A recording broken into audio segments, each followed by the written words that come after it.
നഗരത്തിലെ ഏറ്റവും പ്രമുഖമായ ആർക്കിടെക്ചർ ഫേമിലെ പ്രൊജക്ട് മാനേജറാണ് അനില. സാധാരണക്കാരായ ആളുകൾക്ക് ചിന്തിക്കാൻ കഴിയുന്നതിലും വലിയ പ്രൊജക്റ്റുകളും വൻകിട കെട്ടിടങ്ങളുടെ നിർമ്മാണ ചുമതലകളും കൈകാര്യം ചെയ്യുന്ന അവൾക്ക് ബിസിനസ് ലോകത്ത് തന്റേടിയായ ഒരു ഉദ്യോഗസ്ഥ എന്ന പേരാണുള്ളത്. തന്റെ ജോലിയോട് അങ്ങേയറ്റം ആത്മാർത്ഥത പുലർത്തുന്ന അവൾ ഓഫീസിലെ ജീവനക്കാർക്ക് ഒരേ സമയം പ്രിയപ്പെട്ടവളും കണിശകാരിയുമായ ഒരു മേലധികാരിയായിരുന്നു. പതിവ് പോലെ അന്നും രാവിലെ അവൾ ഓഫീസിലേക്കിറങ്ങാൻ തയ്യാറെടുക്കുകയായിരുന്നു. കഞ്ഞിപ്പശ മുക്കി കൃത്യമായി ഇസ്തിരിയിട്ട ഒരു കോട്ടൺ കുർത്തയും കയ്യിൽ ബ്രാൻഡഡ് വാച്ചും ധരിച്ച് കണ്ണാടിക്ക് മുന്നിൽ നിന്ന് ചുണ്ടിൽ നേർത്തൊരു ഗൗരവം വരുത്തിയാണ് അവൾ നോക്കിയത്. ആ ഗൗരവം അവൾക്കൊരു ആഭരണം പോലെയായിരുന്നു. പുറത്തുനിന്നുള്ള ആരും തന്നെ പെട്ടെന്ന് കീഴ്പ്പെടുത്താതിരിക്കാൻ അവൾ മനസ്സിനു ചുറ്റും തീർത്ത ഒരു പ്രതിരോധ കോട്ട കൂടിയായിരുന്നു ആ മുഖഭാവം. തന്റെ ലാപ്ടോപ്പ് ബാഗും അന്നത്തെ മീറ്റിംഗിന് ആവശ്യമായ പ്രധാനപ്പെട്ട ഫയലുകളും കയ്യിലെടുത്ത് ലിവിംഗ് റൂമിലേക്ക് വന്ന അനിലയെ അവിടെ സോഫയിലിരുന്ന അമ്മ ശാരദ വളരെ ദയനീയമായ കണ്ണുകളോടെ നോക്കി. കഴിഞ്ഞ രാത്രി മുതൽ അവർക്കിടയിൽ ഉടലെടുത്ത വലിയൊരു ആഭ്യന്തര യുദ്ധത്തിന്റെ ബാക്കിയായിരുന്നു ആ മുറിയിൽ കനത്ത് പടർന്നു കിടന്ന മൗനം. ചായ കുടിക്കാൻ പോലും രണ്ടുപേരും ഒരുമിച്ചിരുന്നിരുന്നില്ല. കാറിന്റെ കീ കയ്യിലെടുത്ത് പ്രധാന വാതിലിനടുത്തേക്ക് നടന്ന മകളുടെ തോളിൽ ശാരദ പതുക്കെ കൈവച്ചു. അമ്മയുടെ ആ സ്പർശനത്തിൽ ഒട്ടും തളരാതെ, അല്ലെങ്കിൽ ആ സ്നേഹത്തിനു മുന്നിൽ പെട്ടെന്ന് വീണുപോകാതിരിക്കാൻ മനസ്സിനെ പരമാവധി കടുപ്പിച്ചു നിർത്തിക്കൊണ്ട് അനില തിരിഞ്ഞു നിന്നു. ശാരദയുടെ കണ്ണുകൾ അപ്പോഴേക്കും നിറഞ്ഞു തുളുമ്പിയിട്ടുണ്ടായിരുന്നു. അവർ വിറയ്ക്കുന്ന ശബ്ദത്തോടെ സംസാരിക്കാൻ തുടങ്ങി. മോളെ അനി, നീ എന്നോട് എത്ര പിണങ്ങിയാലും ശരി, എനിക്ക് ഈ കാര്യത്തിൽ എന്റെ മനസാക്ഷിയെ തള്ളി പറയാൻ കഴിയില്ല. ആ പെൺകുട്ടി ഇപ്പോൾ പൂർണ്ണമായും ഒറ്റപ്പെട്ടുപോയി. ഈ വലിയ ലോകത്ത് അവൾക്കിനി ആരുമില്ല. ആരുടെയൊക്കെയോ തെറ്റുകളുടെ പേരിൽ ഒരു ജീവൻ തെരുവിൽ കിടന്ന് നശിക്കുന്നത് കണ്ടില്ലെന്ന് നടക്കാൻ ഈ അമ്മയ്ക്ക് കഴിയില്ല. അവളെ ഞാൻ ഇങ്ങോട്ട് കൊണ്ടുവരിക തന്നെ ചെയ്യും. അതെന്റെ ഉറച്ച തീരുമാനമാണ്. ശാരദ തന്റെ വാക്കുകളിൽ ഒരമ്മയുടെ വാത്സല്യവും ഒപ്പം കടും പിടിത്തവും നിറച്ചു. അനിലയുടെ മുഖത്ത് കടുത്ത വിയോജിപ്പും ദേഷ്യവും ഒരുപോലെ പ്രകടമായിരുന്നു. അവൾ തന്റെ അമ്മയുടെ മുഖത്തേക്ക് നോക്കി അല്പം കടുപ്പത്തിൽ തന്നെ സംസാരിച്ചു. അമ്മയ്ക്ക് ഇപ്പോഴും യാഥാർത്ഥ്യം മനസ്സിലാകുന്നില്ലേ? നമ്മളെയും അമ്മയുടെ ജീവിതത്തെയും പാതി വഴിയിൽ ചതിച്ചെറിഞ്ഞ് മറ്റൊരു സ്ത്രീക്കൊപ്പം പോയ ഒരാളുടെ മകളെയാണോ അമ്മ സ്വന്തം വീട്ടിലേക്ക് ആനയിക്കാൻ പോകുന്നത്? ഇത് ദയയല്ല അമ്മേ, സ്വയം അപമാനിതയാകലാണ്. ഈ നാട്ടുകാരും നമ്മുടെ ബന്ധുക്കളും നമ്മളെ പണ്ട് പരിഹസിച്ചതും ഒറ്റപ്പെടുത്തിയതും പോരാഞ്ഞിട്ട് അവരെയെല്ലാം കൊണ്ട് വീണ്ടും നമ്മുടെ നേരെ വിരൽ ചൂണ്ടിക്കാൻ അമ്മ തന്നെ ഒരു പുതിയ കാരണമുണ്ടാക്കി കൊടുക്കുകയാണ്. എനിക്ക് ഇങ്ങനെയൊരു ബാധ്യത ഏറ്റെടുക്കാൻ ഒട്ടും താൽപ്പര്യമില്ല. എന്റെ ജീവിതത്തിൽ എനിക്ക് അമ്മ മാത്രമേ ഉള്ളൂ. അനാഥയായി വരുന്ന ഒരാളോടും സഹോദരി എന്ന പദവി പങ്കുവയ്ക്കാൻ എനിക്ക് കഴിയില്ല അമ്മേ. അത് അമ്മ മനസ്സിലാക്കിയാൽ നന്ന്. അനില തന്റെ നിലപാട് മാറ്റമില്ലാത്ത രീതിയിൽ കട്ടായമായി പറഞ്ഞു. അനിലയുടെ വാക്കുകൾ കേട്ട അമ്മയ്ക്ക് പെട്ടെന്ന് മറുപടി ഉണ്ടായിരുന്നില്ല. മകളുടെ വാക്കുകളിലെ അമർഷവും ദേഷ്യവും അവർക്ക് നന്നായി ബോധ്യമായിരുന്നു. കാരണം അവൾ പറഞ്ഞതിലും വലിയ സത്യങ്ങളുണ്ടായിരുന്നു. എങ്കിലും ഒരു വലിയ അപകടത്തിൽ അച്ഛനും അമ്മയും നഷ്ടപ്പെട്ട് ഈ ലോകത്ത് പൂർണ്ണമായും ഒറ്റയ്ക്കായി നിൽക്കുന്ന ആ 20കാരിയായ കുട്ടിയെ വഴിയിൽ ഉപേക്ഷിക്കാൻ ആ അമ്മ മനസ്സിന് തോന്നിയില്ല. അമ്മയുടെ മൗനം കണ്ട അനില കൂടുതലൊന്നും സംസാരിക്കാൻ നിൽക്കാതെ കതക് ശക്തമായി അടച്ച് മുറ്റത്തേക്കിറങ്ങി. കാർ സ്റ്റാർട്ട് ചെയ്ത് വേഗത്തിൽ ഗേറ്റിന് പുറത്തേക്ക് പാഞ്ഞുപോയി. ആ പോക്ക് നോക്കി നിന്ന ശാരദയുടെ കണ്ണുകളിൽ നിന്ന് കണ്ണീർ തുള്ളികൾ താഴേക്ക് വീണു. മകൾ ഇത്രയും കടുത്ത തീരുമാനങ്ങൾ എടുക്കുന്ന, ഹൃദയമില്ലാത്തവളെന്ന് തോന്നിക്കുന്ന വ്യക്തിയായി മാറിയതിനു പിന്നിൽ നമ്മൾ പണ്ടനുഭവിച്ച കൈപ്പേറിയ ഭൂതകാലമാണെന്ന് അവർക്ക് നന്നായി അറിയാമായിരുന്നു. ശാരദ സോഫയിലേക്ക് തിരികെ വന്നിരുന്ന് തലയിൽ കൈവച്ചു. ആ ഓർമ്മകൾ ശാരദയെ വർഷങ്ങൾക്ക് പിന്നിലേക്ക്, തങ്ങളുടെ ജീവിതം തകിടം മറിഞ്ഞ ആ പഴയ ദിവസങ്ങളിലേക്ക് കൊണ്ടുപോയി. വർഷങ്ങൾക്ക് മുൻപ് ഒരു വലിയ കോർപ്പറേറ്റ് കമ്പനിയിലെ ഉയർന്ന ഉദ്യോഗസ്ഥനായ രാഘവന്റെ ഭാര്യയായാണ് ശാരദ ആ നഗരത്തിലെ വലിയൊരു ഫ്ളാറ്റിലേക്ക് ജീവിതം തുടങ്ങിയത്. തുടക്കത്തിൽ എല്ലാം വളരെ ഭദ്രമായിരുന്നു. രാഘവന് അവളോട് വലിയ സ്നേഹവും ബഹുമാനവുമായിരുന്നു. ചോദിക്കുന്നതിനൊക്കെ മുൻപ് കാര്യങ്ങൾ സാധിച്ചു തരുന്ന ഒരു ഭർത്താവായിരുന്നു അയാൾ. അവർക്ക് കൂട്ടായി അനില കൂടി ജനിച്ചതോടെ ആ കുടുംബം ഏറെ സന്തോഷിച്ചു. ചുറ്റുമുള്ളവർ അസൂയയോടെ നോക്കിയ ഒരു കൊച്ചു കുടുംബമായിരുന്നു അത്. എന്നാൽ അനിലയ്ക്ക് കൃത്യമായി 5 വയസ്സുള്ളപ്പോഴാണ് രാഘവന് കമ്പനിയുടെ വിദേശത്തുള്ള ഒരു വലിയ പ്രോജക്റ്റിന്റെ ചുമതല ലഭിക്കുന്നത്. അത് അവരുടെ ജീവിതത്തിന്റെ ഗതി മാറ്റിക്കുറിച്ചു. വിസയുടെ കാര്യങ്ങളും മകളുടെ സ്കൂൾ അഡ്മിഷനുമായി ബന്ധപ്പെട്ട ചില സാങ്കേതിക പ്രശ്നങ്ങളും കാരണം ശാരദയ്ക്കും മകൾക്കും ആദ്യഘട്ടത്തിൽ നാട്ടിൽ തന്നെ തുടരേണ്ടി വന്നു. കുറച്ചു മാസങ്ങൾ കഴിഞ്ഞ് കാര്യങ്ങളെല്ലാം ശരിയാക്കിയിട്ട് നിങ്ങളെ ഞാൻ അങ്ങോട്ട് കൂട്ടിക്കൊണ്ടു പോകാമെന്ന് പറഞ്ഞാണ് രാഘവൻ അന്ന് വിമാനം കയറിയത്. ആദ്യത്തെ ഒരു വർഷം രാഘവൻ കൃത്യമായി പണം അയക്കുകയും ദിവസവും മണിക്കൂറുകളോളം ഫോണിൽ സംസാരിക്കുകയും ചെയ്യുമായിരുന്നു. മകളുടെ ശബ്ദം കേൾക്കാതെ ഉറങ്ങാൻ കഴിയില്ലെന്ന് പറഞ്ഞിരുന്ന മനുഷ്യനായിരുന്നു അയാൾ. എന്നാൽ പതിയെ പതിയെ അയാളുടെ മെസ്സേജുകൾ കുറഞ്ഞുവന്നു. ഫോൺ വിളിച്ചാൽ പലപ്പോഴും തിരക്കാണെന്ന് പറഞ്ഞ് പെട്ടെന്ന് കട്ട് ചെയ്യും, അല്ലെങ്കിൽ എടുക്കാതാകും. നാട്ടിലേക്കുള്ള വരവുകൾ പൂർണ്ണമായും നിന്നു. മാസത്തിലൊരിക്കൽ വരാമെന്ന് പറഞ്ഞയാൾ പിന്നീട് വർഷത്തിലൊരിക്കൽ പോലും വരാതെയായി. ചോദിക്കുമ്പോഴൊക്കെ പ്രൊജക്റ്റിന്റെ കടുത്ത തിരക്കാണെന്ന ഒഴുക്കൻ മറുപടിയാണ് അയാൾ നൽകിയത്. ഭർത്താവിന്റെ ഈ നിഗൂഢമായ പെരുമാറ്റത്തിൽ കടുത്ത സംശയം തോന്നിയ ശാരദ ഒടുവിൽ സഹിക്കിട്ട് തന്റെ സഹോദരനെയും കൂട്ടി രാഘവൻ ജോലി ചെയ്യുന്ന വിദേശത്തെ നഗരത്തിലേക്ക് നേരിട്ട് ചെല്ലാൻ തീരുമാനിച്ചു. ആരോടും പറയാതെ അയാളെ അത്ഭുതപ്പെടുത്താമെന്ന് കരുതിയായിരുന്നു ആ യാത്ര. എന്നാൽ അവിടെ വെച്ചാണ് തങ്ങളുടെ ജീവിതവും സ്വപ്നങ്ങളും തകർത്ത ആ കറുത്ത സത്യം അവർ നേരിട്ട് കണ്ടത്. രാഘവൻ മാലിനി എന്ന തന്റെ സഹപ്രഗതിയോടൊപ്പം ഒരുമിച്ചു താമസം തുടങ്ങിയിരുന്നു. നാട്ടിൽ തനിച്ചായ ഭാര്യയെയും മകളെയും പൂർണ്ണമായും മറന്ന് അയാൾ ആ സ്ത്രീക്കൊപ്പമാണ് സുഖമായി ജീവിച്ചിരുന്നത്. ആ കറുത്ത ദിനങ്ങൾ ഓർക്കുമ്പോൾ ഇപ്പോഴും ശാരദയുടെ നെഞ്ചു പിടയും. തങ്ങളെ പൂർണ്ണമായി ഒഴിവാക്കി മാലിനിയെ സ്വന്തമാക്കുകയായിരുന്നു രാഘവൻ ചെയ്തത്. അവിടെ വെച്ച് വലിയ വഴക്കുകൾ നടന്നു. തങ്ങളെയും കൂടെ കൂട്ടണമെന്ന് ശാരദ കരഞ്ഞു പറഞ്ഞു. എന്നാൽ അയാൾ അതിന് തയ്യാറായില്ല. പിന്നീട് നാട്ടിൽ തിരിച്ചെത്തിയ ശേഷം വലിയ നിയമ പോരാട്ടങ്ങൾ ആരംഭിച്ചു. എന്നാൽ കോടതിയിൽ വെച്ചുപോലും രാഘവൻ ശാരദയെയും മകളെയും തള്ളി പറഞ്ഞു. തനിക്ക് അവരുമായി ഒരു ബന്ധവുമില്ലെന്നാണ് അയാൾ കള്ളസാക്ഷികൾ വഴി വാദിച്ചത്. അപ്പോഴേക്കും മാലിനി അയാൾക്ക് രണ്ടാമത്തെ ഒരു കുഞ്ഞിന് ജന്മം നൽകിയിരുന്നു. ആ നിമിഷം ശാരദ തന്റെ ആത്മാഭിമാനം ഉയർത്തിപ്പിടിച്ച് അയാളുടെ 1 രൂപയുടെ സ്വത്തോ ജീവനാംശമോ വാങ്ങാതെ വിവാഹമോചനം നേടി. മകളെയും കൊണ്ട് സ്വന്തം നാട്ടിലേക്ക് മടങ്ങി. ഇവിടെ നിന്നാണ് അനിലയുടെയും അമ്മയുടെയും കഠിനമായ അതിജീവനത്തിന്റെ കഥ ആരംഭിക്കുന്നത്. രാഘവന്റെ ധനികരായ ബന്ധുക്കൾ അവരെ പൂർണ്ണമായും ഒറ്റപ്പെടുത്തി. വഴിയിൽ കണ്ടാൽ പോലും മിണ്ടാതെ മുഖം തിരിച്ചു നടന്നു. ഒരു പെൺകുട്ടിയെയും കൊണ്ട് ശാരദ എങ്ങനെ ജീവിക്കുമെന്ന് പലരും പരിഹസിച്ചു. പക്ഷേ ശാരദ തളർന്നുപോയില്ല. അവൾ സ്വന്തമായി ഒരു ചെറിയ കേറ്ററിംഗ് ബിസിനസ് ആരംഭിച്ചു. പുലർച്ചെ 3 മണിക്ക് എഴുന്നേറ്റ് കഷ്ടപ്പെട്ട് ഭക്ഷണമുണ്ടാക്കി ഓഫീസുകളിലും ചെറിയ ചടങ്ങുകളിലും എത്തിച്ചാണ് അവൾ വരുമാനമുണ്ടാക്കിയത്. അച്ഛനില്ലാത്തവൾ എന്ന പേരിൽ സ്കൂളിലും കോളേജിലും അനിലയ്ക്ക് ഒരുപാട് മാറ്റി നിർത്തലുകൾ നേരിട്ടു വന്നു. കൂട്ടുകാർ അച്ഛന്റെ കൈയും പിടിച്ചു വരുമ്പോൾ, മറ്റുള്ള കുട്ടികൾ ആഡംബരത്തോടെ ജീവിക്കുമ്പോൾ അനില അമ്മയുടെ കഠിനാധ്വാനവും വിയർപ്പും കണ്ണീരും കണ്ടാണ് വളർന്നത്. പണമില്ലാത്തതിന്റെ പേരിൽ പല നല്ല ചടങ്ങുകളിൽ നിന്നും ബന്ധുക്കൾ അവരെ മാറ്റി നിർത്തി.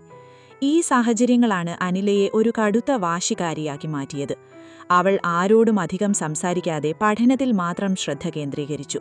എങ്ങനെയെങ്കിലും വലിയൊരു നിലയിലെത്തി തന്റെ അമ്മയെ സങ്കടപ്പെടുത്തുന്നവർക്ക് മുന്നിൽ ജീവിച്ചു കാണിക്കണമെന്നതായിരുന്നു അവളുടെ ഏക ലക്ഷ്യം.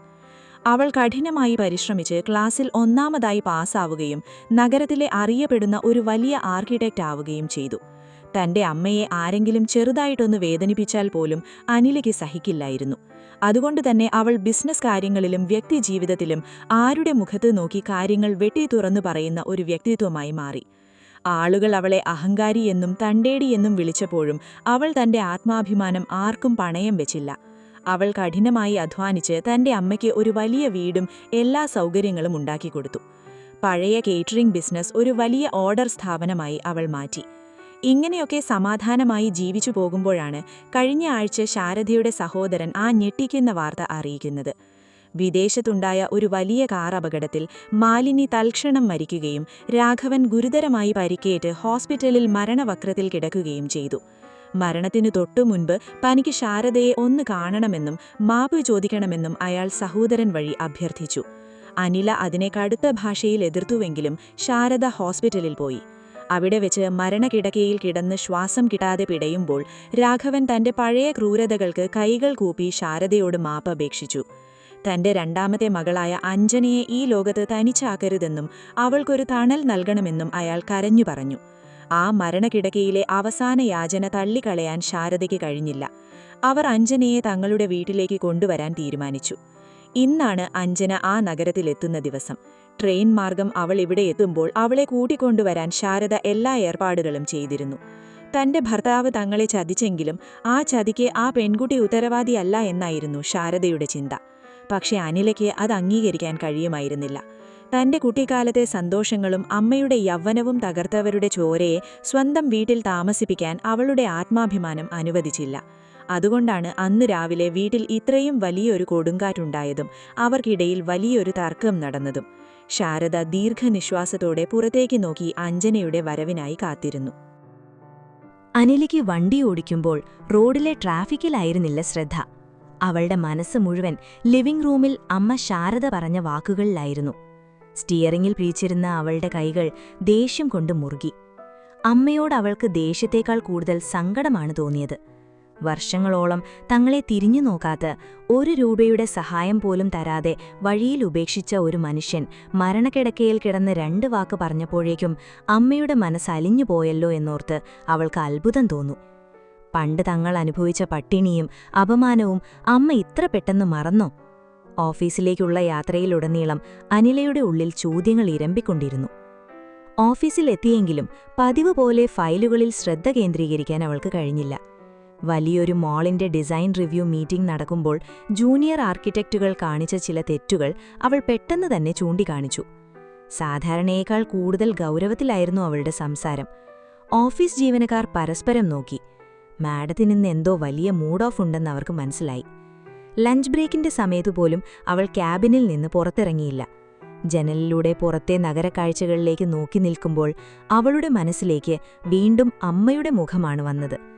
അമ്മ ഇപ്പോൾ റെയിൽവേ സ്റ്റേഷനിലേക്ക് പോയിട്ടുണ്ടാകുമോ? ആ പെൺകുട്ടി വീട്ടിലെത്തിയാൽ താൻ എങ്ങനെ അവളോട് പെരുമാറും? ചിന്തകൾ കാടുകയറിയപ്പോൾ അവൾ ബാഗുമെടുത്ത് ഓഫീസിൽ നിന്നും നേരത്തെ ഇറങ്ങി.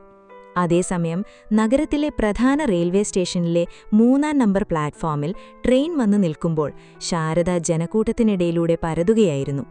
കൂടെ അവരുടെ സഹോദരൻ മാധവനും ഉണ്ടായിരുന്നു. വിദേശത്തു നിന്നും അച്ഛന്റെ മൃതദേഹവുമായി നാട്ടിലെത്തി സംസ്കാര ചടങ്ങുകളെല്ലാം കഴിഞ്ഞ് ഒടുവിൽ അമ്മയുടെ അനിയന്റെ കൂടെയാണ് അഞ്ജന ഈ നഗരത്തിലേക്ക് വണ്ടി കയറിയത്.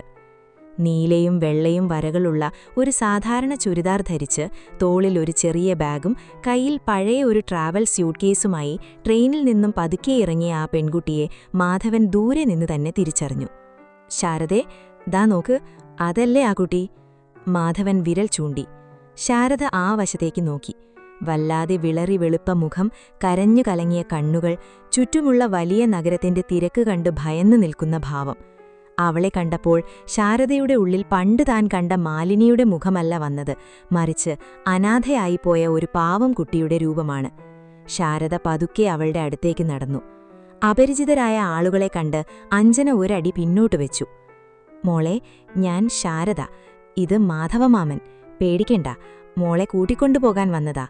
ശാരദ വളരെ പതുക്കെ അവളുടെ കൈകളിൽ പിടിച്ചുകൊണ്ട് പറഞ്ഞു. ശാരദ എന്ന പേര് കേട്ടപ്പോൾ അഞ്ജനയുടെ കണ്ണുകൾ വീണ്ടും നിറഞ്ഞു. തന്റെ അച്ഛൻ പണ്ട് ചതിച്ച സ്ത്രീയാണ് തന്റെ മുന്നിൽ നിൽക്കുന്നത്. തന്നെ അവർ വെറുപ്പോടെ നോക്കുമെന്നാണ് അവൾ കരുതിയത്. പക്ഷേ ആ കൈകളിലെ ചൂടും മുഖത്തെ കാരുണ്യവും കണ്ടപ്പോൾ അഞ്ജനയ്ക്ക് നിയന്ത്രിക്കാൻ കഴിഞ്ഞില്ല. അവൾ ശാരദയുടെ തോളിലേക്ക് ചാഞ്ഞ് വിതുമ്പി. ശാരദ അവളെ ചേർത്ത് പിടിച്ച് പുറത്തേക്ക് നടന്നു. കാറിലിരിക്കുമ്പോഴും അഞ്ജന ജനലിലൂടെ പുറത്തേക്ക് നോക്കി മിണ്ടാതിരിക്കുകയായിരുന്നു. അവളുടെ മനസ്സിൽ ഒരേ സമയം അച്ഛന്റെയും അമ്മയുടെയും പെട്ടെന്നുള്ള വിയോഗവും ഇനി ജീവിക്കേണ്ടി വരുന്ന പുതിയ സാഹചര്യത്തെക്കുറിച്ചുള്ള ഭയവുമായിരുന്നു. വൈകുന്നേരം 4 മണിയോടെ കാർ അനിലയുടെ വീടിന്റെ മുറ്റത്ത് വന്നു നിന്നു. നഗരത്തിലെ ഒരു ശാന്തമായ പ്രദേശത്ത് അനില സ്വന്തം സമ്പാദ്യം കൊണ്ട് പണിയുയർത്തിയ മനോഹരമായ 2 നില വീടായിരുന്നു അത്. ആധുനിക രീതിയിലുള്ള ഡിസൈനും ചുറ്റും ഭംഗിയായി വെച്ചുപിടിപ്പിച്ച ചെടികളും ആ വീടിന്റെ അന്തസ്സ് വിളിച്ചോതുന്നുണ്ടായിരുന്നു. കാർ നിർത്തിയ ശബ്ദം കേട്ടാണ് അകത്ത് ഹാളിലിരിക്കുകയായിരുന്ന അനില പുറത്തേക്ക് നോക്കിയത്. അവൾ ഓഫീസിൽ നിന്ന് വന്ന് വസ്ത്രം പോലും മാറാതെ സോഫയിലിരിക്കുകയായിരുന്നു. കാറിന്റെ കതക് തുറന്ന് ആദ്യം ശാരദ ഇറങ്ങി. തൊട്ടു പിന്നാലെ സ്യൂട്ട് കേസുമായി മാധവനും. ഒടുവിൽ തല താഴ്ത്തിപ്പിടിച്ച് പതുക്കെ അഞ്ജനയും കാറിനു പുറത്തേക്കിറങ്ങി.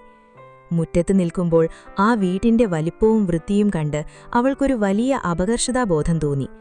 ശാരദ അവളുടെ തോളിൽ തട്ടി അകത്തേക്ക് നടക്കാൻ ആംഗ്യം കാണിച്ചു. അവർ ഹാളിലേക്ക് കയറി വരുമ്പോൾ അനില സോഫയിൽ നിന്ന് പതുക്കെ എഴുന്നേറ്റ് നിന്നു. അവളുടെ കയ്യിൽ ഒരു കാപ്പി ഗ്ലാസ് ഉണ്ടായിരുന്നു. അവളുടെ നോട്ടം നേരെ ചെന്ന് തറച്ചത് അഞ്ജനയുടെ മുഖത്താണ്. ആ നോട്ടത്തിൽ ഒട്ടും ദയയോ സ്വാഗതമോ ഉണ്ടായിരുന്നില്ല. ഒരു കടുത്ത ശത്രുവിനെ നോക്കുന്നതുപോലെ തണുത്തതും മൂർച്ചയുമുള്ളതായിരുന്നു ആ നോട്ടം.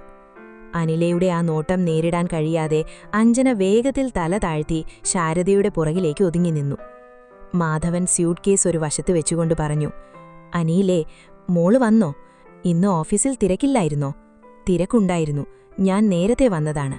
അനില മാധവന് മറുപടി നൽകിയെങ്കിലും കണ്ണുകൾ അഞ്ജനയിൽ നിന്ന് മാറ്റിയിരുന്നില്ല.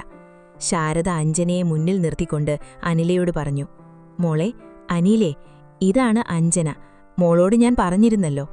അതിനുശേഷം അഞ്ജനയുടെ മുഖത്തേക്ക് തിരിഞ്ഞ് ശാരദ പറഞ്ഞു, മോളെ, ഇതാണ് അനില, എന്റെ മോളാണ്. അഞ്ജന പതുക്കെ തലയുയർത്തി അനിലയെ നോക്കി. ചേച്ചി എന്ന് വളരെ പതുക്കെ വിറയ്ക്കുന്ന ശബ്ദത്തിൽ അവൾ വിളിക്കാൻ തുടങ്ങിയതേയുള്ളൂ. സ്റ്റോപ്പ് ഇറ്റ്, അനില പെട്ടെന്ന് കടുപ്പത്തിൽ പറഞ്ഞു. അവളുടെ ശബ്ദം ആ ഹാളിൽ മുഴങ്ങിക്കേട്ടു. എന്നെ ആ പേര് വിളിക്കരുത്.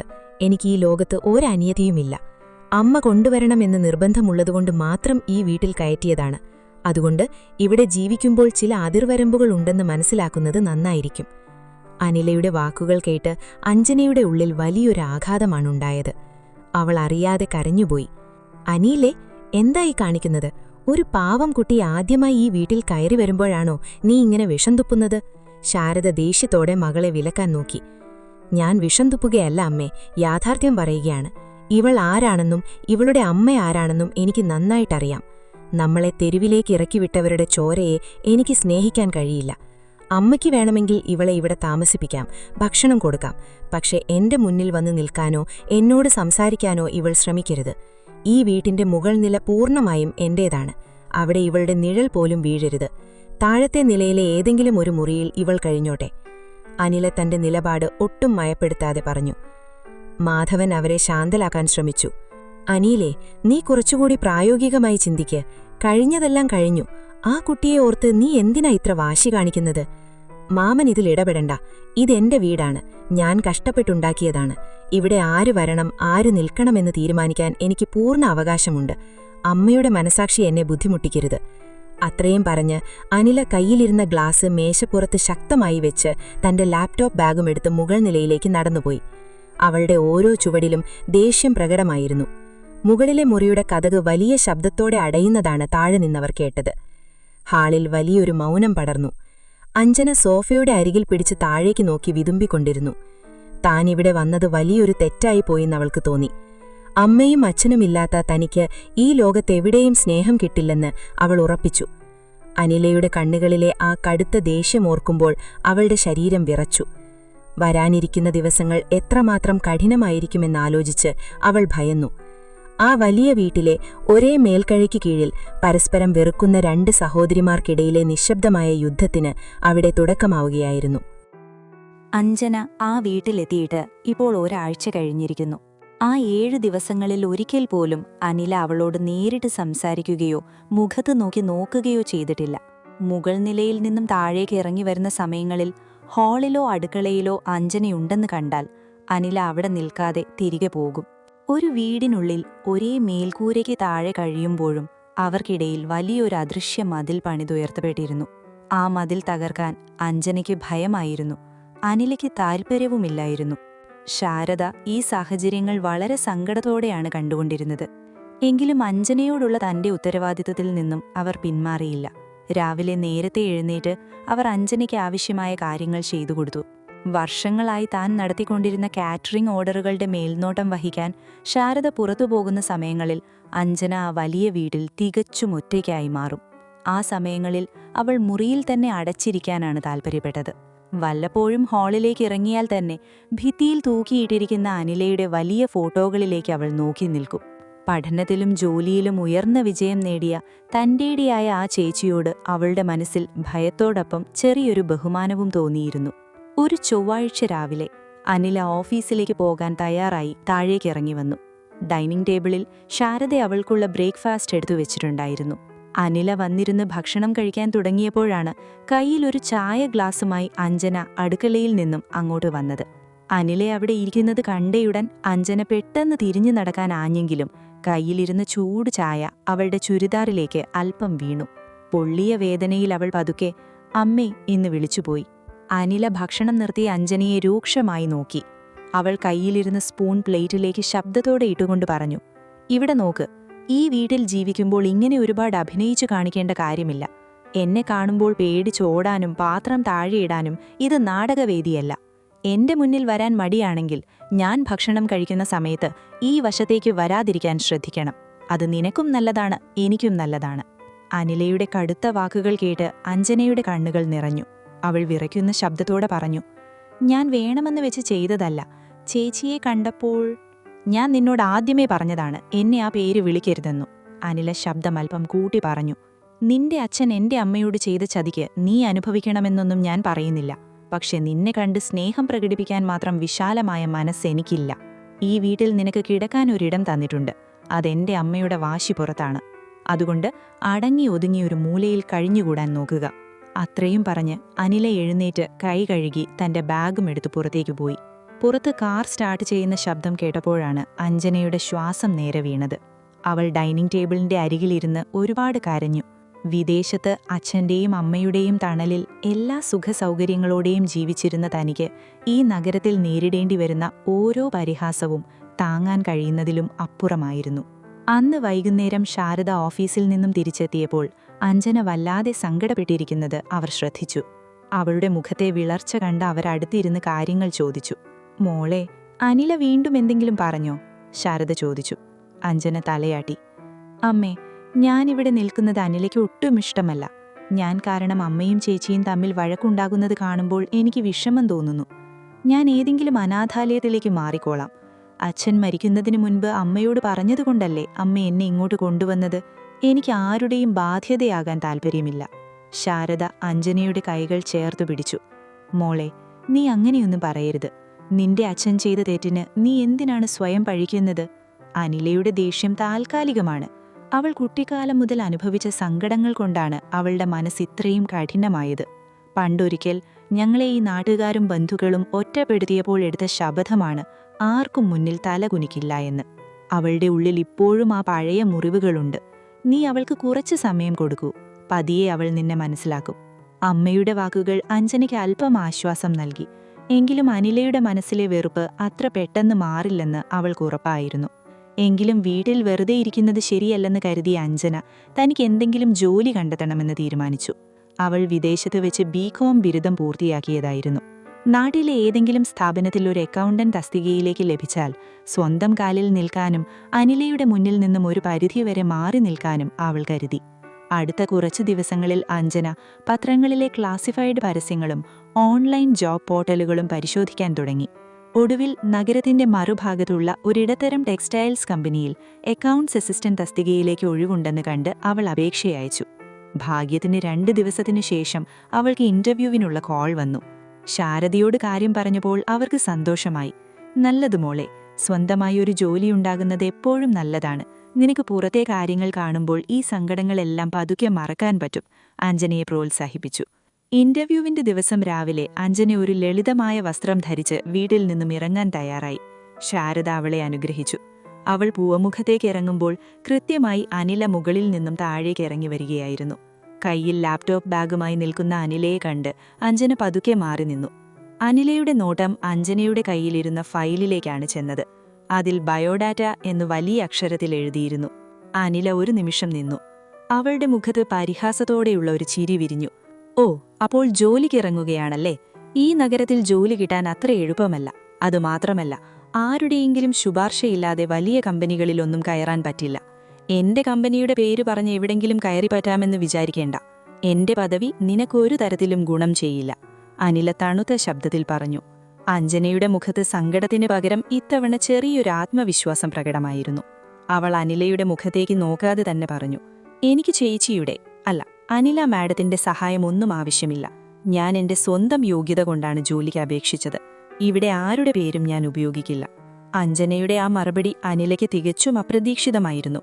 എപ്പോഴും പേടിച്ച് തല താഴ്ത്തി നിൽക്കുന്ന പെൺകുട്ടിയിൽ നിന്നും ഇങ്ങനെയൊരു മറുപടി അവൾ പ്രതീക്ഷിച്ചില്ല.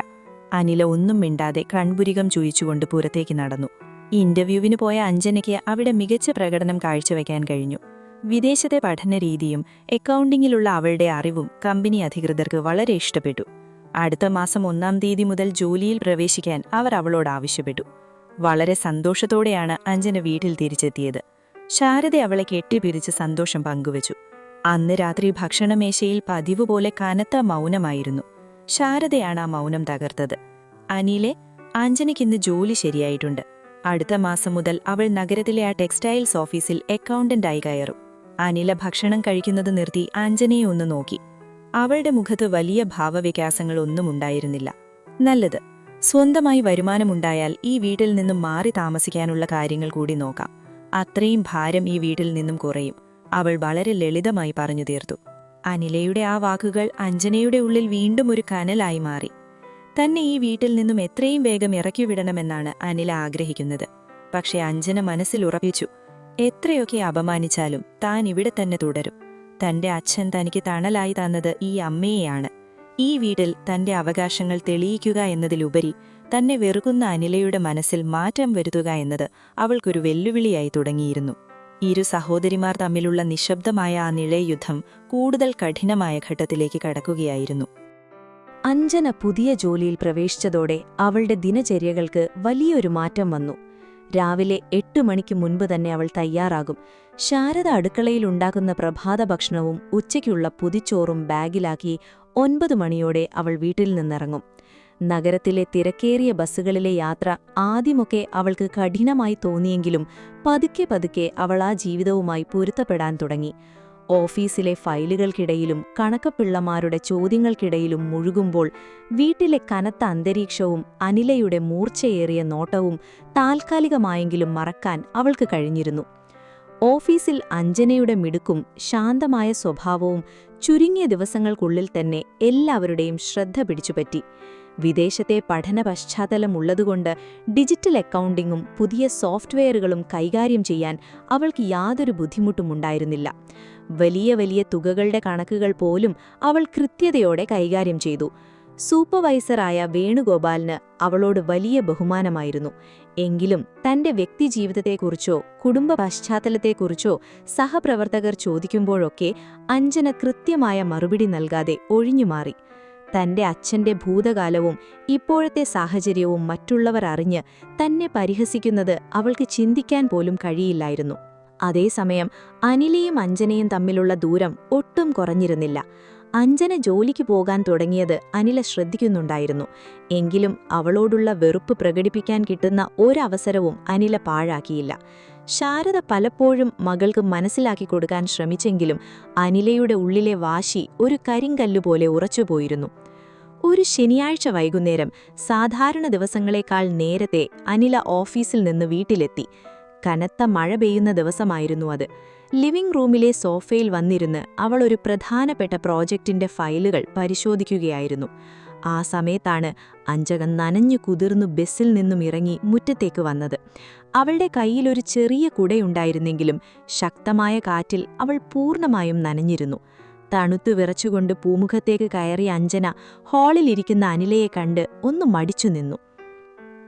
അനില ഫയലിൽ നിന്നും തലയുയർത്തി അഞ്ജനയെ നോക്കി. അവളുടെ നോട്ടത്തിൽ പതിവ് പോലെ കടുത്ത അനിഷ്ടം പ്രകടമായിരുന്നു.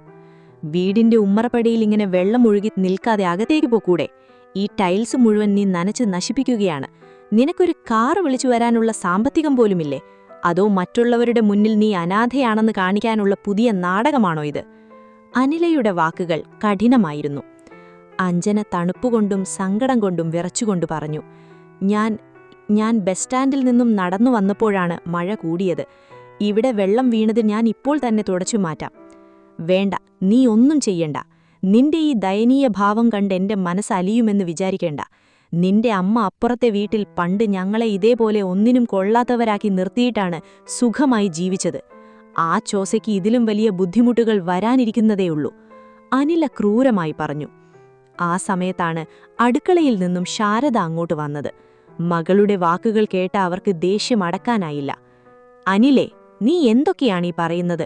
പെയ്യുന്ന മഴയത്ത് ജോലി കഴിഞ്ഞു വരുന്ന ഒരു കുട്ടിയോടാണോ നീ ഇങ്ങനെ സംസാരിക്കുന്നത്? അവൾ നിന്റെ പണമോ കാറോ ചോദിച്ചില്ലല്ലോ. സ്വന്തം കഷ്ടപ്പാടുകൊണ്ടാണ് അവൾ ജീവിക്കുന്നത്. നീ ഇത്രയും ക്രൂരമായി സംസാരിക്കാൻ അവൾ നിന്നോട് എന്ത് തെറ്റാണ് ചെയ്തത്? അമ്മ എപ്പോഴും ഇവളുടെ ഭാഗം മാത്രമേ പറയൂ. അനില സോഫയിൽ നിന്നും എഴുന്നേറ്റു. ഇവൾ ഈ വീട്ടിൽ വന്നതിനു ശേഷം അമ്മയ്ക്ക് എന്നോടുള്ള സ്നേഹം കുറഞ്ഞു. പണ്ട് ഞങ്ങൾ അനുഭവിച്ച കഷ്ടപ്പാടുകൾ അമ്മയ്ക്കിപ്പോൾ ഓർമ്മയില്ലായിരിക്കും, പക്ഷെ എനിക്ക് ഓർമ്മയുണ്ട്. ആ ഓർമ്മയുള്ളിടത്തോളം കാലം ഇവളെ ഈ വീട്ടിലെ ഒരു അംഗമായി കാണാൻ എനിക്ക് കഴിയില്ല. ഫയലുകളുമെടുത്ത് അനില വേഗത്തിൽ മുകൾ നിലയിലേക്ക് നടന്നുപോയി. ശാരദ അഞ്ജനയുടെ അരികിൽ വന്ന് അവളുടെ തണുത്ത തല തോർത്തിക്കൊടുത്തു. മോളെ, നീ വിഷമിക്കണ്ട. നീ വേഗം പോയി വസ്ത്രം മാറ്, ചൂടുള്ള കാപ്പി ഞാൻ എടുത്തു തരാം. അഞ്ജന ഒന്നും മിണ്ടാതെ തന്റെ മുറിയിലേക്ക് നടന്നു. കട്ടിലിലിരുന്ന് അവൾ വിതുമ്പി. തന്റെ അച്ഛൻ ചെയ്ത തെറ്റിന്റെ ശാപം മുഴുവൻ താൻ എന്തിനാണിങ്ങനെ ചുമക്കുന്നതെന്ന് അവൾക്ക് മനസ്സിലായില്ല. എങ്കിലും തോറ്റുകൊടുക്കാൻ അവൾ തയ്യാറായിരുന്നില്ല. ജോലിയിൽ കൂടുതൽ ശ്രദ്ധ കേന്ദ്രീകരിച്ച് സ്വന്തമായി ഒരു നിലയിലെത്തണം എന്നവൾ ഉറപ്പിച്ചു. ദിവസങ്ങൾ കടന്നുപോയി. അടുത്ത മാസം അഞ്ജനയ്ക്ക് അവളുടെ ആദ്യത്തെ ശമ്പളം ലഭിച്ചു.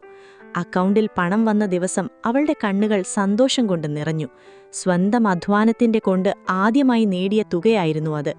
അന്ന് വൈകുന്നേരം വീട്ടിലേക്ക് മടങ്ങുമ്പോൾ അവൾ അമ്മ ശാരദയ്ക്കായി ഒരു മനോഹരമായ കോട്ടൺ സാരിയും വാങ്ങിയിരുന്നു. അനിലയ്ക്ക് എന്തെങ്കിലും വാങ്ങണമെന്ന് അവൾക്ക് ആഗ്രഹമുണ്ടായിരുന്നെങ്കിലും വാങ്ങിക്കൊടുത്താൽ അവളത് മുഖത്തെറിയുമെന്ന് ഉറപ്പുള്ളതുകൊണ്ട് ആ ശ്രമം അവൾ ഉപേക്ഷിച്ചു.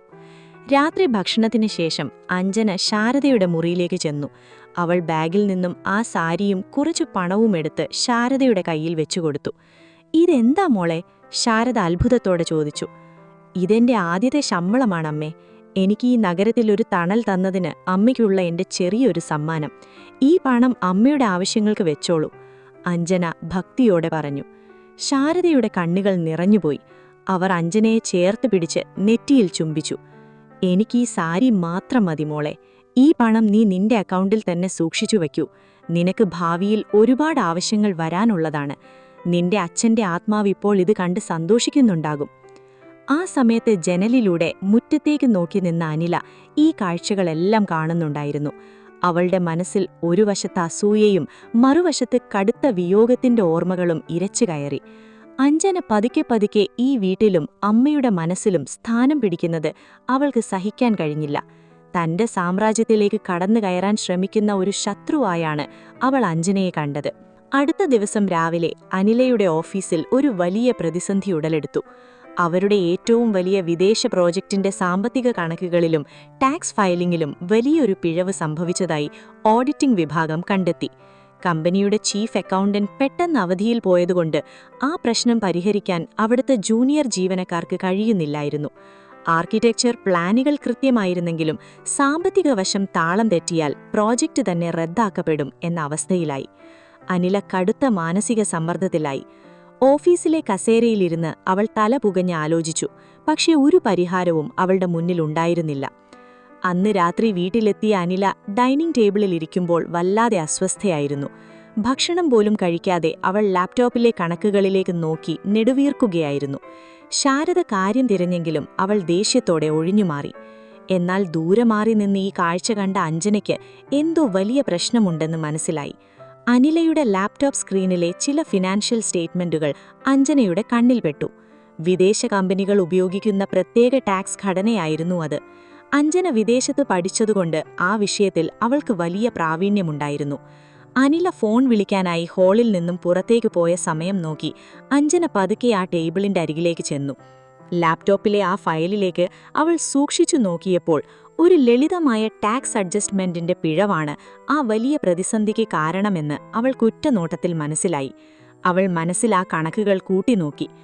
അനില പെട്ടെന്ന് ഫോൺ സംഭാഷണം അവസാനിപ്പിച്ച് അകത്തേക്ക് വന്നപ്പോൾ കണ്ടത് തന്റെ ലാപ്ടോപ്പിന് മുന്നിൽ നിൽക്കുന്ന അഞ്ജനയെയാണ്. അനിലയുടെ മുഖം ദേഷ്യം കൊണ്ട് ചുവന്നു. "നീ എന്താണിവിടെ ചെയ്യുന്നത്? എന്റെ അനുവാദമില്ലാതെ എന്റെ ലാപ്ടോപ്പിൽ തൊടാൻ നിനക്ക് എത്ര ധൈര്യമുണ്ട്? കമ്പനിയുടെ രഹസ്യങ്ങൾ ചോർത്താൻ വന്നതാണോ നീ?" അനില അലറി. പക്ഷെ ഇത്തവണ അഞ്ജന ഭയന്നില്ല. അവൾ നേരെ അനിലയുടെ കണ്ണുകളിലേക്ക് നോക്കി ശാന്തമായി പറഞ്ഞു, "ഞാൻ ഒന്നും ചോർത്താൻ വന്നതല്ല. നിങ്ങളുടെ പ്രോജക്റ്റിന്റെ ഫിനാൻഷ്യൽ ഓഡിറ്റിംഗിൽ വന്നിരിക്കുന്ന ആ വലിയ തെറ്റ് എവിടെയാണെന്ന് എനിക്ക് മനസ്സിലായി. വിദേശത്തെ ടാക്സ് നിയമങ്ങൾ അനുസരിച്ച് ഈ ചെറിയൊരു എൻട്രി മാറ്റിയാൽ തീരാവുന്ന പ്രശ്നമേ നിങ്ങൾക്കുള്ളൂ." അഞ്ജനയുടെ ആ വാക്കുകൾ കേട്ട് അനില ഒരു നിമിഷം സ്തബ്ധയായിപ്പോയി. ദിവസങ്ങളായി അവളുടെ ഉറക്കം കെടുത്തിയ പ്രശ്നത്തിന് ഈ 20കാരിയാണോ പരിഹാരം പറയുന്നത്? അവളുടെ ഉള്ളിലെ അഹങ്കാരവും ആവശ്യവും തമ്മിൽ ഒരു വലിയ പോരാട്ടം അവിടെ ആരംഭിച്ചു. അഞ്ജന പറഞ്ഞ വാക്കുകൾ കേട്ട് അനിലയുടെ ഉള്ളിൽ വലിയൊരു കൊടുങ്കാറ്റ് തന്നെ ഉണ്ടായി. ദിവസങ്ങളായി കമ്പനിയിലെ മുതിർന്ന ഉദ്യോഗസ്ഥരും ചീഫ് ഓഡിറ്റർമാരും തല പുകഞ്ഞ് ആലോചിച്ചിട്ടും കണ്ടെത്താൻ കഴിയാത്ത ഒരു സാങ്കേതിക പിഴവാണ് തന്റെ മുന്നിൽ നിൽക്കുന്ന ഈ 20കാരി വളരെ ലളിതമായി ചൂണ്ടിക്കാണിച്ചിരിക്കുന്നത്. എങ്കിലും തന്റെ അഹങ്കാരവും ആത്മാഭിമാനവും ആ കുട്ടിയുടെ മുന്നിൽ പെട്ടെന്ന് പണയം വെക്കാൻ അനിലയുടെ മനസ്സ് അനുവദിച്ചില്ല. അവൾ മുഖത്ത് വീണ്ടും കടുപ്പം വരുത്തിക്കൊണ്ട് ലാപ്ടോപ്പ് സ്ക്രീനിലേക്ക് നോക്കി. നീ വലിയൊരു അക്കൗണ്ടന്റ് ചമഞ്ഞ് എന്റെ ക്യാബിനിലേക്ക് വന്ന് എനിക്ക് ക്ലാസ് എടുക്കാൻ വരേണ്ട. വിദേശത്തെ വലിയ കോർപ്പറേറ്റ് നിയമങ്ങൾ എന്താണെന്ന് നിനക്ക് വല്ല ധാരണയുണ്ടോ? എവിടെയോ ഇരുന്ന് 2 കണക്ക് പഠിച്ചെന്ന് കരുതി എന്റെ പ്രോജക്റ്റിൽ വിരൽ ചൂണ്ടാൻ നിനക്ക് യോഗ്യതയായിട്ടില്ല. ഇവിടെ നിന്ന് മാറി നിൽക്കൂ. അനില തന്റെ ശബ്ദം താഴ്ത്തി കഠിനമായി പറഞ്ഞു. പക്ഷെ അഞ്ജന അവിടെ നിന്നും മാറിയില്ല. അവൾ മേശപ്പുറത്തിരുന്ന ഒരു ഡയറിയും പേനയും എടുത്ത് വിദേശത്തെ ആ പ്രത്യേക ടാക്സ് ഘടനയുടെ ഒരു ചെറിയ രൂപരേഖ വേഗത്തിൽ വരച്ചു കാണിച്ചു. നിങ്ങൾ വിദേശ കമ്പനിയുമായി ഉണ്ടാക്കിയ കരാറിലെ 3-ാം വകുപ്പ് അനുസരിച്ചാണ് ഓഡിറ്റിംഗ് നടന്നിരിക്കുന്നത്. എന്നാൽ പുതിയ നിയമപ്രകാരം അത് 5-ാം വകുപ്പിലേക്ക് മാറ്റണമായിരുന്നു. ആ ഒരു മാറ്റം വരുത്താത്തതുകൊണ്ടാണ് നിങ്ങളുടെ സോഫ്റ്റ്വെയർ ഈ വലിയ തുക നഷ്ടമായി കാണിക്കുന്നത്. ഇത് നോക്കൂ, ഈ കണക്ക് ശരിയാണോ എന്ന് നിങ്ങൾ തന്നെ ഒത്തുനോക്കൂ. ഞാൻ പറയുന്നത് തെറ്റാണെങ്കിൽ എന്നെ വഴക്ക് പറഞ്ഞോളൂ. അഞ്ജന ഡയറി അനിലയുടെ മുന്നിലേക്ക് നീക്കി. അനില സംശയത്തോടെ ആ ഡയറിയിലെ വരികളിലേക്ക് നോക്കി. അവൾ തന്റെ ഓഫീസിലെ ഫയലുകൾ മനസ്സിൽ ഓർത്തെടുത്തു. അഞ്ജന എഴുതിയിരിക്കുന്ന ഓരോ വരിയും ഫോർമുലകളും കൃത്യമായിരുന്നു. വിദേശത്തെ നികുതി നിയമങ്ങളിലെ ആ ചെറിയ ലൂപ്പ് ഹോൾ കൃത്യമായി മനസ്സിലാക്കാൻ അഞ്ജനയ്ക്ക് കഴിഞ്ഞിരിക്കുന്നു. ആ പിഴവ് തിരുത്തിയാൽ കമ്പനിയുടെ കോടിക്കണക്കിന് രൂപയുടെ പ്രോജക്റ്റ് സുരക്ഷിതമാകും. ഒരു നിമിഷം അനിലയുടെ ഉള്ളിലെ കടുംപിടുത്തം തകർന്നുപോയി. അവൾ അഞ്ജനയെ നോക്കി. പക്ഷെ അവളുടെ നാവിൽ നിന്നും ഒരു നന്ദി വാക്കുപോലും പുറത്തേക്ക് വന്നില്ല. തന്റെ തോൽവി സമ്മതിക്കാൻ മടിയുള്ളതുപോലെ അവൾ ദേഷ്യത്തോടെ ലാപ്ടോപ്പും ഡയറിയും എടുത്ത് മുകൾ നിലയിലേക്ക് നടന്നുപോയി. മുറിയിൽ തനിച്ചായ അഞ്ജന ഒരു ദീർഘനിശ്വാസത്തോടെ മേശപ്പുറം വൃത്തിയാക്കി വെച്ചു. അടുത്ത ദിവസം രാവിലെ ഓഫീസിലെത്തിയ ഉടൻ തന്നെ അനില അഞ്ജന കാണിച്ചു തന്ന ആ കണക്കുകൾ വെച്ച് ഒരു അടിയന്തര യോഗം വിളിച്ചു. കമ്പനിയുടെ ഫിനാൻഷ്യൽ ഡയറക്ടർമാരും സീനിയർ ലീഗൽ അഡ്വൈസർമാരും ആ പുതിയ കണക്കുകൾ സ്ക്രീനിൽ പരിശോധിച്ചു. എല്ലാവരുടെ മുഖത്തും അത്ഭുതമായിരുന്നു. ഗ്രേറ്റ് വർക്ക് അനിലെ, നമ്മൾ എല്ലാവരും മറന്നുപോയ ഒരു വലിയ കാര്യമാണ് നീ കണ്ടുപിടിച്ചിരിക്കുന്നത്. വിദേശത്തെ പുതിയ ടാക്സ് അമെൻമെന്റ് പ്രകാരമുള്ള ഈ എൻട്രി വന്നതോടെ നമ്മുടെ പ്രോജക്റ്റ് പൂർണ്ണമായും തടസ്സങ്ങളില്ലാതെ പാസ്സായിട്ടുണ്ട്. ഗവൺമെന്റിന്റെ ഭാഗത്തു നിന്നും ഇനി യാതൊരു തടസ്സവും ഉണ്ടാകില്ല. കമ്പനിക്ക് ഉണ്ടായേക്കാവുന്ന വലിയൊരു സാമ്പത്തിക നഷ്ടവും മാനക്കേടുമാണ് നീ ഒറ്റ രാത്രി കൊണ്ട് ഒഴിവാക്കിയത്. CMD അനിലയെ എഴുന്നേറ്റ് നിന്ന് പരസ്യമായി അഭിനന്ദിച്ചു. ഓഫീസിലെ ജീവനക്കാരെല്ലാവരും അനിലയ്ക്ക് ചുറ്റും കൂടി കൈയടിച്ചപ്പോൾ അവളുടെ മനസ്സിലൊരു വലിയ കുറ്റബോധം ഉടലെടുത്തു. ഈ വിജയത്തിനു പിന്നിലെ യഥാർത്ഥ അവകാശി താനല്ല, മറിച്ച് താൻ എന്നും വെറുപ്പോടെ മാത്രം നോക്കിയ, വീട്ടിൽ നിന്നും ഇറക്കി വിടണമെന്നാഗ്രഹിച്ച അഞ്ജനയാണ്. മറ്റാരുടെയും കഴിവിനെ സ്വന്തം പേരിൽ സ്ഥാപിക്കാൻ താൽപ്പര്യമില്ലാത്ത അങ്ങേയറ്റം ആത്മാഭിമാനമുള്ളവളായിരുന്നു അനില. അതുകൊണ്ട് തന്നെ ഓഫീസിൽ കിട്ടിയ ആ വലിയ പ്രശംസകൾ അവളുടെ ഉള്ളിൽ വലിയൊരു ഭാരമായി മാറി. വൈകുന്നേരം വീട്ടിലേക്ക് മടങ്ങുമ്പോൾ അവളുടെ കാറിന്റെ വേഗത വളരെ കുറവായിരുന്നു. കാറ്റിന്റെ തണുപ്പ് തട്ടിയിട്ടും അവളുടെ മനസ്സ് പുകയുകയായിരുന്നു. അവളുടെ കണ്ണുകളിൽ അഞ്ജനയുടെ ശാന്തവും നിഷ്കളങ്കവുമായ മുഖമായിരുന്നു തെളിഞ്ഞു വന്നത്. വൈകുന്നേരം വീട്ടിലെത്തിയ അനില പതിവ് പോലെ ഹാളിലേക്ക് കയറി വന്നു. അവിടെ ശാരദ ഉമ്മറത്ത് പുതിയ സാരികൾ മടക്കി വെക്കുകയായിരുന്നു. അനില അകത്തേക്ക് കയറി നേരെ അഞ്ജനയുടെ മുറിയുടെ മുന്നിലേക്ക് ചെന്നു. കതക് പകുതി തുറന്നു കിടക്കുകയായിരുന്നു. അഞ്ജന അവിടെ ഒരു ചെറിയ മേശവിളക്കിന്റെ വെളിച്ചത്തിലിരുന്ന് തന്റെ ഓഫീസിലെ ചില ഫയലുകൾ നോക്കുകയായിരുന്നു. അവളുടെ കയ്യിലുണ്ടായിരുന്ന പഴയ കാൽക്കുലേറ്റർ ഒച്ചയുണ്ടാക്കുകയായിരുന്നു. അനില പതുക്കെ കതകിൽ മുട്ടി. തന്റെ മുറിയുടെ മുന്നിൽ പൂർണ്ണ ഗൗരവത്തോടെ നിൽക്കുന്ന അനിലയെ കണ്ട് അഞ്ജന പെട്ടെന്ന് ഭയത്തോടെ എഴുന്നേറ്റ് നിന്നു. അവളുടെ കയ്യിലെ ഫയലുകൾ താഴെ വീഴാൻ പോയി. ചേച്ചി, മാഡം, എന്തെങ്കിലും ആവശ്യമുണ്ടായിരുന്നോ? ചായ വേണമെങ്കിൽ ഞാൻ ഉണ്ടാക്കിത്തരാം, അവൾ വിറയലോടെ ചോദിച്ചു. അനില പതുക്കെ മുറിക്കുള്ളിലേക്ക് കയറി. അവൾ കയ്യിലിരുന്ന ഒരു വലിയ പുതിയ കവർ അഞ്ജനയുടെ മുന്നിലെ മേശപ്പുറത്തു വെച്ചു. അതിൽ നഗരത്തിലെ ഏറ്റവും വലിയൊരു ഇലക്ട്രോണിക്സ് ഷോപ്പിൽ നിന്നുള്ള പുതിയ ബ്രാൻഡഡ് ലാപ്ടോപ്പ് ഉണ്ടായിരുന്നു. അത്യാധുനിക അക്കൗണ്ടിംഗ് സോഫ്റ്റ്വെയറുകൾ ഇൻസ്റ്റാൾ ചെയ്യാൻ പറ്റുന്ന ഒന്നായിരുന്നു അത്. ഇതെന്താ? അഞ്ജന അത്ഭുതത്തോടെ ആ വലിയ പെട്ടിയിലേക്ക് നോക്കി. ഇത് നിനക്കുള്ളതാണ്, അനില ശാന്തമായി പറഞ്ഞു. അവളുടെ ശബ്ദത്തിൽ പണ്ടത്തെ ആ കടുപ്പോ പരിഹാസമോ ഇല്ലായിരുന്നു. നീ ഇന്നലെ കാണിച്ചുതന്ന ആ ചെറിയ കണക്ക് കാരണമാണ് ഇന്നെന്റെ ഓഫീസിലെ വലിയൊരു പ്രശ്നം തീർന്നത്. എന്റെ കമ്പനി ഇന്നൊരു വലിയ വിജയമാണ് നേടിയത്. CMD എന്നെ ഒരുപാട് അഭിനന്ദിച്ചു. അതിനു പകരമായി ഞാൻ തരുന്ന ഒരു സമ്മാനമായി ഇത് കൂട്ടിക്കോ. ആരുടെയും കടം വെക്കാനോ ആരോടും ബാധ്യതപ്പെടാനോ എനിക്ക് താൽപ്പര്യമില്ല. നിനക്ക് നിന്റെ ഓഫീസിലെ കണക്കുകൾ ചെയ്യാൻ ഇത് ഉപകരിക്കും. അഞ്ജന ആ കവറിലേക്ക് നോക്കി. പിന്നീട് അനിലയുടെ കണ്ണുകളിലേക്ക് നോക്കി. അവളുടെ കണ്ണുകൾ നിറഞ്ഞു തുളുമ്പി. എനിക്കിതിന്റെ ഒന്നും ആവശ്യമില്ല ചേച്ചി. ഞാൻ ചേച്ചിയെ സഹായിക്കണമെന്ന് കരുതിയോ ഉപകാരം ചെയ്യണമെന്ന് കരുതിയോ ചെയ്തതല്ല. ആ ഡയറിയിൽ ഒരു കണക്ക് കണ്ടപ്പോൾ എനിക്ക് അറിയാവുന്ന കാര്യം പറഞ്ഞു തന്നതേയുള്ളൂ. എനിക്ക് വലിയ സമ്മാനങ്ങളൊന്നും വേണ്ട. ചേച്ചിയുടെ മനസ്സിൽ എന്നോടുള്ള ആ വെറുപ്പൊന്ന് കുറഞ്ഞു കിട്ടിയാൽ മാത്രം മതി. എന്നെ ഈ വീട്ടിലൊരു ശത്രുവായി കാണാതിരുന്നാൽ മതി. അഞ്ജന വളരെ പതുക്കെ വിതുമ്പിക്കൊണ്ട് പറഞ്ഞു. അഞ്ജനയുടെ ആ വാക്കുകൾ അനിലയുടെ ഹൃദയത്തിൽ നേരിട്ട് ചെന്ന് തറച്ചു. പണവും പദവിയും അഹങ്കാരവും കൊണ്ട് താൻ വർഷങ്ങളായി കെട്ടിപ്പൊക്കിയ ആ വലിയ പ്രതിരോധമതിൽ ഈ കുട്ടിയുടെ നിഷ്കളങ്കതയ്ക്ക് മുന്നിൽ തകരുകയാണെന്ന് അവൾക്ക് മനസ്സിലായി. അവളൊന്ന് ദീർഘനിശ്വാസമെടുത്തു. അവളുടെ മുഖത്തെ ഗൗരവം പതുക്കെ അലിഞ്ഞുപോയി. നിന്നെ പെട്ടെന്നൊരു ദിവസം കൊണ്ട് എന്റെ അനിയത്തിയായി സ്നേഹിക്കാൻ എനിക്ക് കഴിയില്ല അഞ്ജന. കാരണം എന്റെ കുട്ടിക്കാലം തകർത്തത് നിന്റെ അമ്മയും അച്ഛനുമാണ്. എന്റെ അമ്മ അനുഭവിച്ച സങ്കടങ്ങൾ ഞാൻ നേരിട്ട് കണ്ടതാണ്. ആ ഓർമ്മകൾ അത്ര പെട്ടെന്നെന്റെ മനസ്സിൽ നിന്നും മായില്ല. പക്ഷേ നീ കാണിക്കുന്ന ഈ സ്നേഹവും ബഹുമാനവും അഭിനയമല്ലെന്ന് എനിക്കിപ്പോൾ മനസ്സിലാകുന്നുണ്ട്. മറ്റുള്ളവരെ ചതിക്കുന്ന ഒരു ചോരയല്ല നീയെന്ന് നിന്റെ പ്രവൃത്തികൾ തെളിയിക്കുന്നു. നിന്നെ ഈ വീട്ടിൽ നിന്നും ഇറക്കിവിടണമെന്ന് ഞാൻ ഇനി ഒരിക്കലും പറയില്ല. ഈ വീട്ടിൽ ജീവിക്കാനും നിന്റെ സ്വന്തം കാലിൽ നിൽക്കാനുമുള്ള എല്ലാ സ്വാതന്ത്ര്യവും നിനക്കുണ്ടാകും. ഇത്രയും പറഞ്ഞ അനില തിരിഞ്ഞു നടക്കാനൊരുങ്ങി. ചേച്ചി, അഞ്ജന പെട്ടെന്ന് വിളിച്ചു. ഇത്തവണ അനില സ്റ്റോപ്പ് ഇറ്റ് എന്ന് പറഞ്ഞ് ദേഷ്യപ്പെട്ടില്ല. അവൾ പതുക്കെ തിരിഞ്ഞു നോക്കി. ചേച്ചി, എന്റെ അച്ഛൻ മരിക്കുന്നതിനു മുൻപ് അമ്മയോട് കൈകൂപ്പി മാപ്പ് ചോദിച്ചിരുന്നു. അച്ഛൻ ചെയ്ത തെറ്റുകൾക്ക് ഞാൻ ജീവിത അവസാനം വരെ ചേച്ചിയോടും അമ്മയോടും മാപ്പ് ചോദിക്കാൻ തയ്യാറാണ്. നമ്മൾ തമ്മിലുള്ള ബന്ധം എന്തായാലും ചേച്ചി എനിക്കൊരു വലിയ തണലാണ്. എന്നെ അനിയത്തിയായി കാണാൻ ചേച്ചിക്ക് സമയം വേണമായിരിക്കും. ഞാൻ എത്ര കാലം വേണമെങ്കിലും കാത്തിരിക്കാം. അഞ്ജന കണ്ണീരൊഴുക്കിക്കൊണ്ട് പറഞ്ഞു. അനില ഒന്നും മിണ്ടാതെ ഒരു നേർത്ത പുഞ്ചിരിയോടെ മുറിയിൽ നിന്നും പുറത്തേക്ക് നടന്നു. പൂമുഖത്ത് മറഞ്ഞു നിന്ന് ഇതെല്ലാം കണ്ടുകൊണ്ടിരുന്ന ശാരദയുടെ കണ്ണുകളിൽ സന്തോഷ കണ്ണീർ നിറഞ്ഞിരുന്നു. തന്റെ ഭർത്താവ് തങ്ങളെ തകർത്തെങ്കിലും തന്റെ 2 മക്കളും തമ്മിലുള്ള ആ വലിയ അകലം കുറഞ്ഞു തുടങ്ങുകയാണെന്ന് അമ്മയ്ക്ക് മനസ്സിലായി. അവർ ദൈവത്തോട് നന്ദി പറഞ്ഞു. അന്നു രാത്രി ഭക്ഷണമേശയിൽ ഒരു വലിയ മാറ്റം പ്രകടമായിരുന്നു. സാധാരണയായി അനില വരുമ്പോൾ അഞ്ജന അടുക്കളയിൽ നിന്ന് മാറി നിൽക്കുകയോ സ്വന്തം മുറിയിലേക്ക് ഒതുങ്ങുകയോ ആയിരുന്നു പതിവ്. എന്നാൽ അന്ന് ശാരദയോടൊപ്പം അഞ്ജനയും ഡൈനിങ് ടേബിളിൽ ഭക്ഷണം വിളമ്പാൻ കൂടി. അനില മുകളിൽ നിന്നും താഴേക്കിറങ്ങി വന്ന് കസേരയിലിരുന്നു. അവൾ അഞ്ജന വിളമ്പിയ വിഭവങ്ങൾ ഓരോന്നായി വാങ്ങി കഴിക്കാൻ തുടങ്ങി. വീട്ടിൽ പടർന്നു കിടന്നിരുന്ന ആ കനത്ത മൗനം പതുക്കെ ഇല്ലാതായിക്കൊണ്ടിരുന്നു. പാത്രങ്ങളുടെ ശബ്ദത്തിനൊപ്പം നേർത്ത സംഭാഷണങ്ങളും ആ മുറിയിൽ കേട്ടു തുടങ്ങി. അഞ്ജന, നിന്റെ ഓഫീസിലെ കാര്യങ്ങളൊക്കെ എങ്ങനെ പോകുന്നു? അവിടെ അക്കൗണ്ട്സ് ഡിപ്പാർട്ട്മെന്റിൽ വേറെ എത്ര പേരുണ്ട്? അനില ഭക്ഷണം കഴിക്കുന്നതിനിടയിൽ വളരെ സാധാരണ രീതിയിൽ ചോദിച്ചു. ആ ചോദ്യം കേട്ട ശാരദയും അഞ്ജനയും ഒരേപോലെ അത്ഭുതപ്പെട്ടു. ശാരദ മകളെ നോക്കി തലയാട്ടി. അഞ്ജനയുടെ മുഖത്ത് വലിയൊരു പുഞ്ചിരി വിരിഞ്ഞു. കുഴപ്പമില്ല ചേച്ചി, അവിടെ എല്ലാവരും നല്ല രീതിയിലാണ് പെരുമാറുന്നത്. സീനിയർ മാനേജർക്ക് എന്റെ കാര്യങ്ങൾ വലിയ ഇഷ്ടമാണ്. കണക്കുകളൊക്കെ കൃത്യമായി ചെയ്യാൻ പറ്റുന്നുണ്ട്. നല്ലത്. എന്തെങ്കിലും സാങ്കേതികമായ സംശയങ്ങളോ വലിയ ഓഡിറ്റിംഗ് ബുദ്ധിമുട്ടുകളോ ഉണ്ടെങ്കിൽ എന്നോട് ചോദിക്കാം. എന്റെ ഓഫീസിലെ ചീഫ് അക്കൗണ്ടന്റിനെ എനിക്ക് പരിചയപ്പെടുത്തി തരാം. ഫിനാൻസ് കാര്യങ്ങളിൽ നിനക്ക് നല്ല അറിവുണ്ട്. അത് വെറുതെ കളയരുത്. ഇനിയും കൂടുതൽ പഠിക്കണം. അനില ഒരു മൂത്ത ചേച്ചിയുടെ ഉപദേശത്തോടെ ഉപദേശിച്ചു. അമ്മ ശാരദ മകളുടെ ഈ വലിയ മാറ്റം കണ്ട് സന്തോഷത്തോടെ 2 പേർക്കും ഭക്ഷണം വിളമ്പിക്കൊടുത്തു. വർഷങ്ങളായി തങ്ങളുടെ കുടുംബത്തെ വേട്ടയാടിക്കൊണ്ടിരുന്ന ആ കറുത്ത ഭൂതകാലത്തിന്റെ നിഴലുകൾ പതുക്കെ നീങ്ങി തുടങ്ങുകയായിരുന്നു. പരസ്പരം വെറുപ്പോടെ മാത്രം നോക്കിയിരുന്ന 2 സഹോദരിമാർക്കിടയിൽ സ്നേഹത്തിന്റെയും ഒത്തുതീർപ്പിന്റെയും ഒരു പുതിയ പ്രഭാതം അങ്ങനെ ജനിക്കുകയായിരുന്നു.